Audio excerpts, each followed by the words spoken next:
વિશ્વ પુસ્તક દિવસ ઉજવવા માટે ભેગા થયા છે. જ્ઞાન, સંસ્કાર અને કલ્પનાની આ સુંદર ઉજવણી માટે પુસ્તક જ્ઞાનનો ખજાનો છે. આ કહેવત માત્ર શબ્દ નથી પરંતુ જીવનનું સત્ય છે.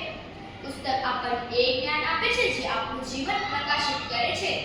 પુસ્તક મનનો દીવો છે. જ્યારે અંધકાર હોય ત્યારે પુસ્તક જ આપણને સાચો રસ્તો બતાવે છે. મિત્રો, સારા પુસ્તક જીવનભરનો મિત્ર છે. એક એવું મિત્ર જે ક્યારેય આપણને છોડતો નથી. વાંચન એના વિચારો પૂરા છે. જો આપણે વાંચતા નથી તો આપણી વિચારવાની શક્તિ પર અધૂરી રહી જાય છે. પુસ્તકોનો સ્વભાવ એટલો રસપ્રદ છે. એક સમયે શ્રી જ્ઞાન પાણીની પીમાં લખાયું. હાથેથી લખાયેલા ગ્રંથો કે પછી છાપાખાનાના અંગમાંથી પુસ્તકો દરેક સુધી પહોંચ્યા.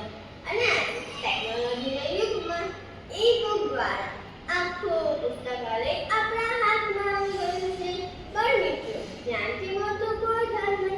ભલે આપણે કાગળની પુસ્તક વાંચીએ કે ઈ-બુક, સાચું ધન તે જ્ઞાન જ છે. જે વાંચે છે તે જ આગળ વધે છે. આ કહેવત આપણને પ્રેરણા આપે છે. વાંચન દ્વારા જ આપણે જીવનમાં સફળ બની શકીએ છીએ. તો ચાલો આજે આપણે શપથ લઈએ.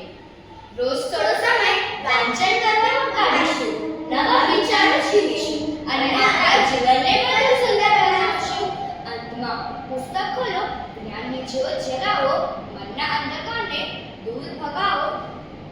દરેક પાનામાં નવી દુનિયા શોધો, સપનાઓને સાચા માર્ગે આગળ ધપાવો. વાંચન કરો રોજ, જીવનને રંગીન બનાવો.